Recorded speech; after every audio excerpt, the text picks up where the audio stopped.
Hi there. My name is Beth Greene, otherwise known as Granny Rocks. Hello, I'm James Maynard, otherwise known as Sweet Baby James. And tonight I want to talk about a topic that is very much in our faces. And it's clear that we need real change. Why are so many of us afraid of it? And I mean real change on so many levels, not just racism, but the whole treatment of people, our economic system, the environment, and all of that. People, before I get into that, I hope, fascinating topic, and it's clear that we need real change. I would like Sweet Baby James to introduce our show. Yes, welcome everybody. You've come to Granny Rocks. She rocks our world with her wit, her wisdom, and her very uncommon sense. Couldn't remember what it is, huh? And this takes place tonight on Wednesday night, every week, 6:30 p.m. Pacific time. This is our new schedule, so thanks for joining us. Right, we used to be Mondays and Wednesdays. Now we are Wednesdays at 6:30, and we're still doing Dreams of Peace improvisational piano on Thursdays. So, okay, it's pretty obvious that we need real change. I think that the most heartening things that I'm seeing around racism, for example, is how many people are calling for change. That it isn't just a couple of people who are considered to be rabid troublemakers. You know, when we saw Colin Kaepernick taking the knee, what a melodrama. You know, he is protesting police brutality, and everybody changes the subject and makes it about desecration of the national, the flag and the anthem and all of that. And now it's taking the knee looks like nothing compared to protesting in the streets and so on. So there is a lot of consciousness that's being awakened, and the need for real change is becoming more and more evident. More and more people are speaking up. The former Defense Secretary James Mattis really came in with a blistering attack on the administration for the way that it's not really dealing with the issues and fanning the flames of racism. I read today that there were a group of white people who were asked to protect black protesters in Kentucky who were protesting the Breonna Taylor murder, woman who was murdered in her bed, and they did it. You know, white protesters created a line protecting the black protesters from the police. I mean, this is kind of unprecedented, I think, and very, very encouraging. So it's an exciting time to see people seeming to awaken. But, you know, just protesting is not enough if we don't have a positive vision of where we're going. But it certainly is a beginning. But I have seen this before, people being afraid of real change. And that can happen on the simplest level. By the way, we have some comments. Elizabeth says, love the topic. Thank you. And she also shared the stream. Great. And then Todd said, I agree with Lizzie. Excellent. I'm so glad to hear that. So. And she also said, hi, Granny and SBJ. Oh, hi there. Hi there. So glad to see you. Really, always very glad to see you. So I would like to take a little vignette out of our personal lives.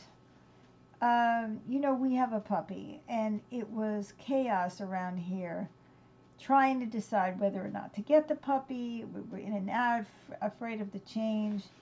And then when we started having a lot of difficulties with the puppy in terms of our energy and our age and everything, and I said, well, maybe we should give the puppy back. There was the same resistance to letting go of the puppy as there was to getting the puppy. So it was the change itself that was frightening.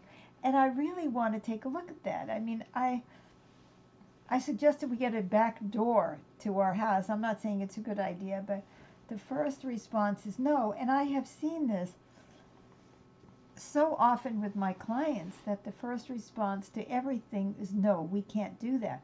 Well, why is that? Why can't we think about changing things? And by the way, we have a couple of more comments. Excellent. Tracy from Arizona says, thank you for talking about this. Sends a heart of love. Thank you. And Amy says, love to you both. She sends 2 hearts. Love it. Thank you. Thank you. So, one of the things that, well, I'm going to share one more thing before I get into the why I think this is, and this may be just like the beginning of a discussion about this. I saw one of the more leftist YouTube persons talking about the Michael Moore video about the environment. And it was taken off of YouTube because of some kind of minor copyright infringement, and it was basically a form of censorship. And what was Michael Moore talking about? Everybody knows, I think, about who Michael Moore is. He's radical, and he does documentaries, and he talks about things. And he was talking about... By the way, Karen says, another great topic. And she sends a couple of hearts. Ooh, I'm so happy. I'm so happy.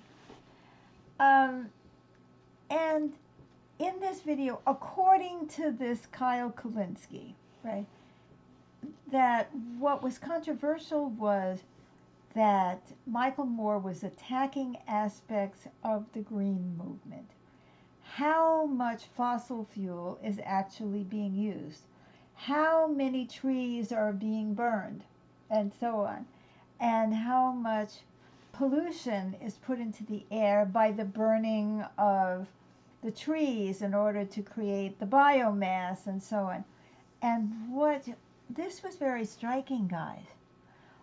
What he said was that Michael Moore did not offer any alternatives. Instead, he said that we have to deal with capitalism and this constant need to expand and expand and expand our consumption. And the guy said he didn't see that Michael Moore was offering any solutions. Well, to me, he was. Again, I'm just going by what was said, so this could be completely bogus, right?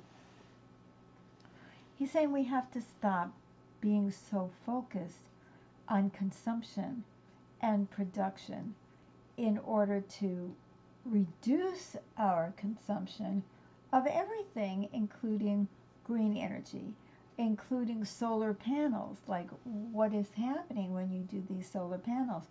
Well, he's talking about a real change.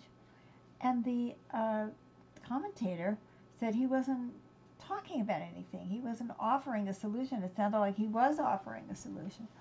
So it's like, okay, questioning capitalism is not on the agenda, right?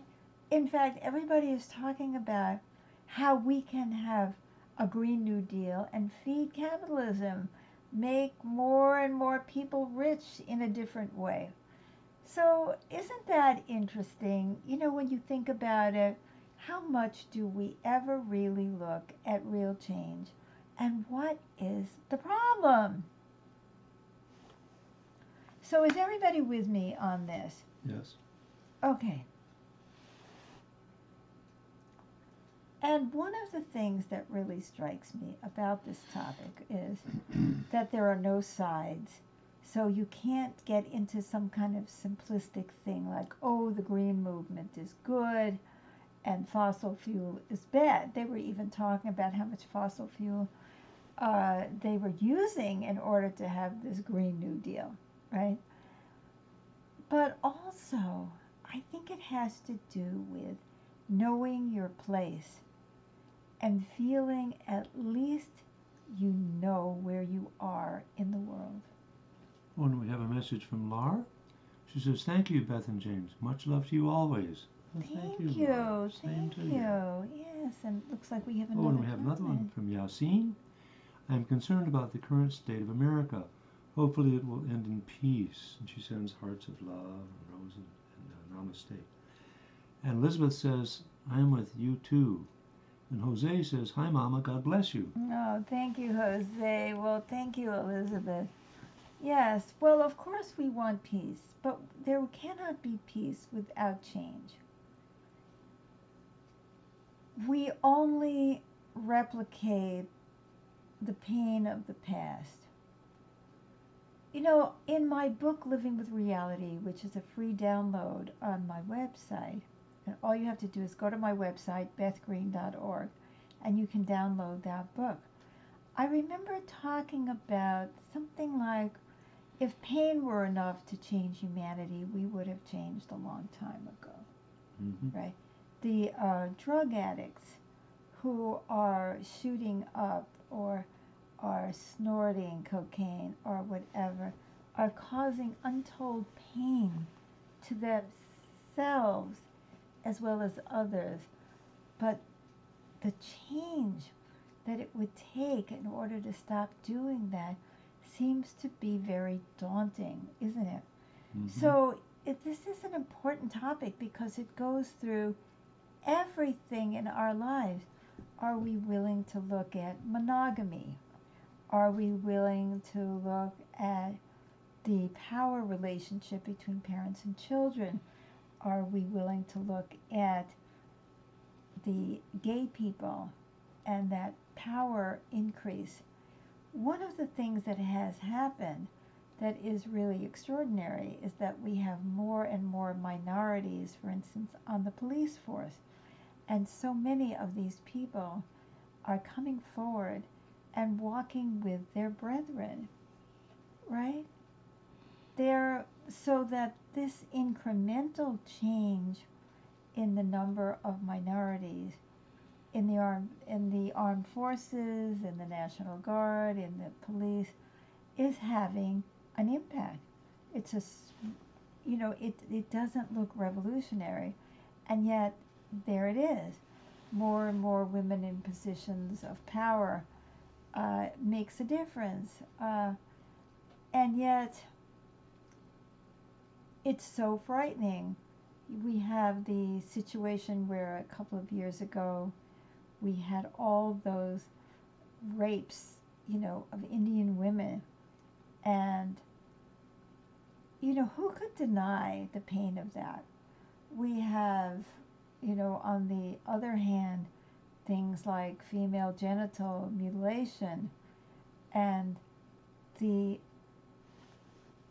insistence on continuing a process that is so painful and is so obviously cruel and unnecessary, and yet the mothers themselves are going along with it. It's a change, a sea change, a change in the dynamics, a change in the power relationships. Now let's take a look at ourselves for a moment.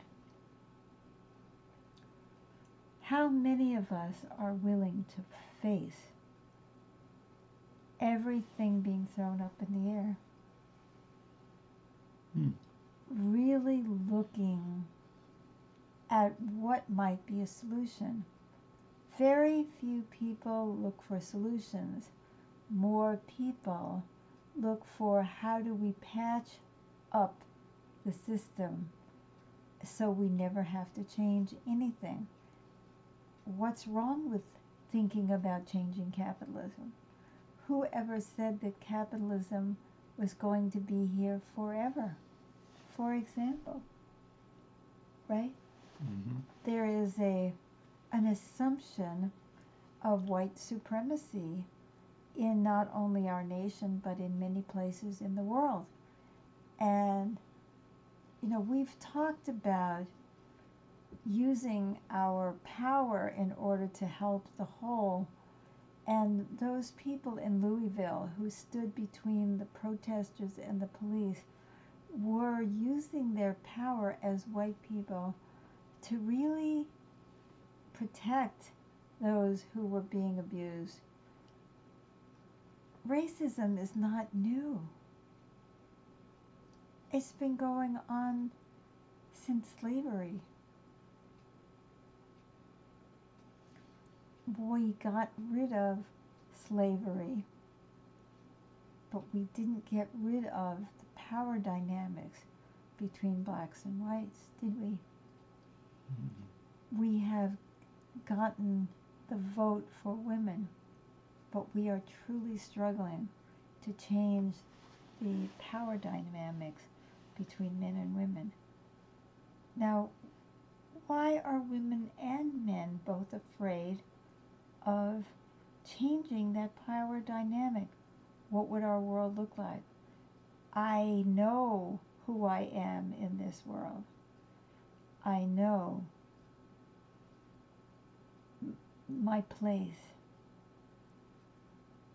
Sometimes people would rather be in a low place than be in an unknown place.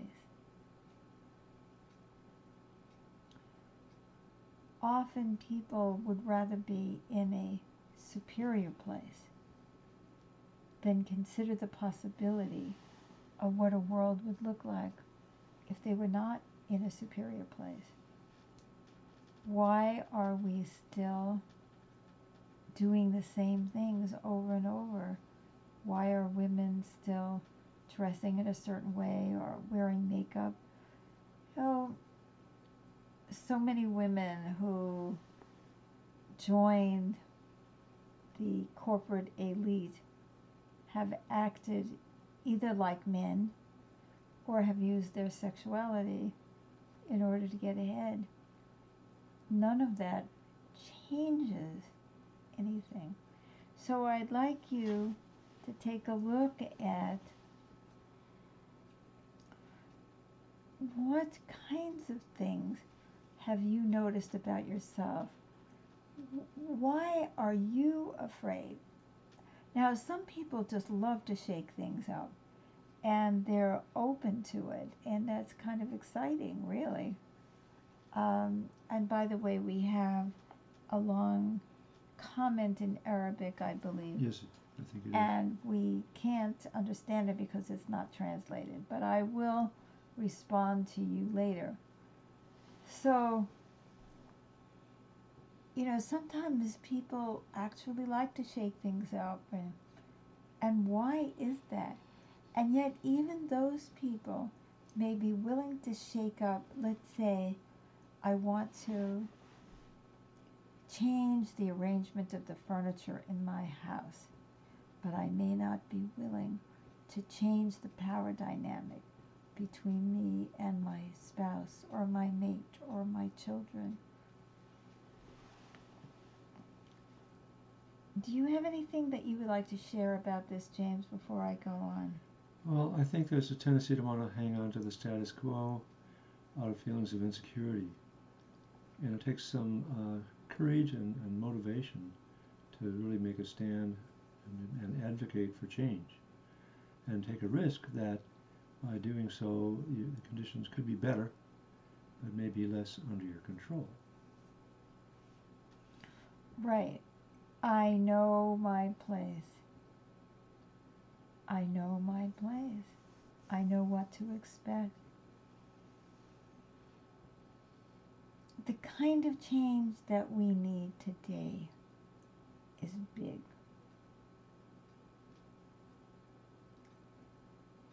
Yes, it's about racism, and it's about Black Lives Matter, but it's beyond that. It's about an economic system. You know that black people are being pushed against the wall. They are more impacted by the coronavirus. They're more impacted by the lack of health care. They're more impacted by unemployment. And there are many other people in the nation and in our world who are facing the same kind of thing. Ask yourself, What are you willing to risk in order to create a better world for everyone? I can feel in myself fears about how things could change in a way that could be detrimental to me, frightening to me. So I'd like you to take a moment and ask yourself, what is frightening to you about real change? Not just on the surface, but deep. We've been calling on this program for an increase in caring, for a social safety net so that people aren't struggling, for essentially universal basic income so that people are not afraid, for equality for people who are disabled.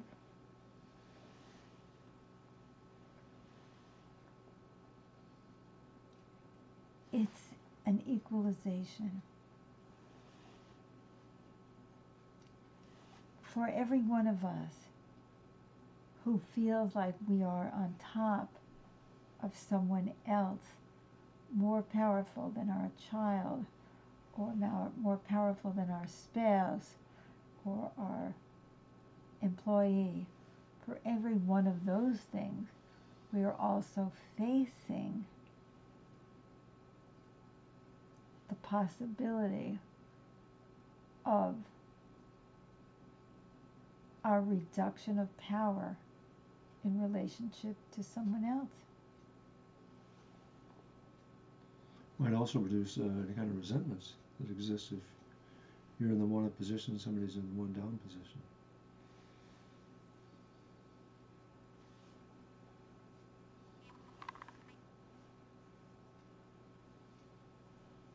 So I'd like you to follow me in these words and movements. It'll be very simple.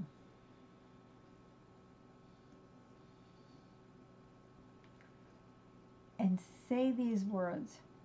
Just join me, please. I fear the change that will liberate me. I fear the change that will liberate me.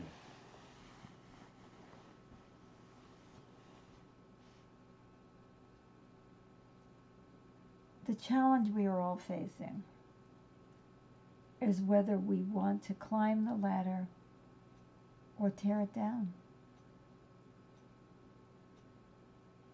Whether we want to end a system of power and privilege where we know what is expected of us and our survival is based on our going along. Is that what we truly want? Are we ready to question everything? Are we ready for real change?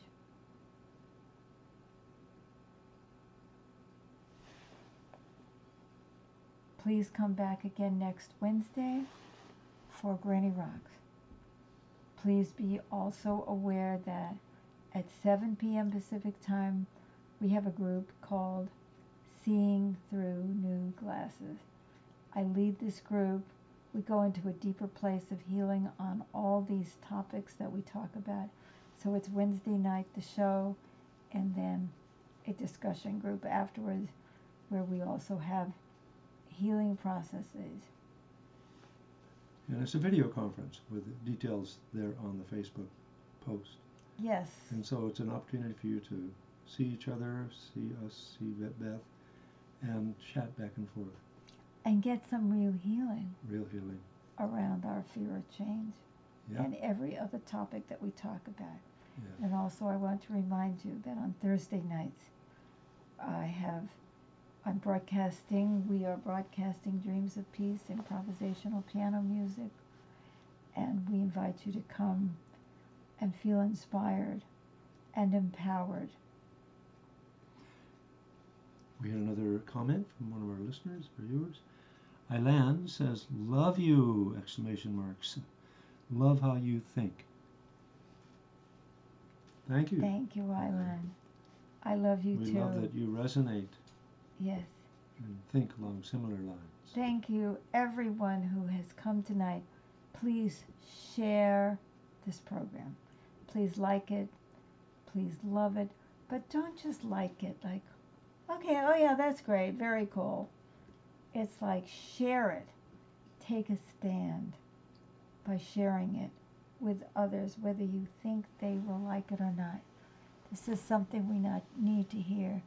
We don't just want to see the superficial lip service that will set us back one more time into the kind of world that is killing us all. We need to support one another to have a better world. Now, thank you. Yep. Thanks everybody for coming. See you tomorrow Yeah. and see you next week. Bye-bye for now. Bye-bye.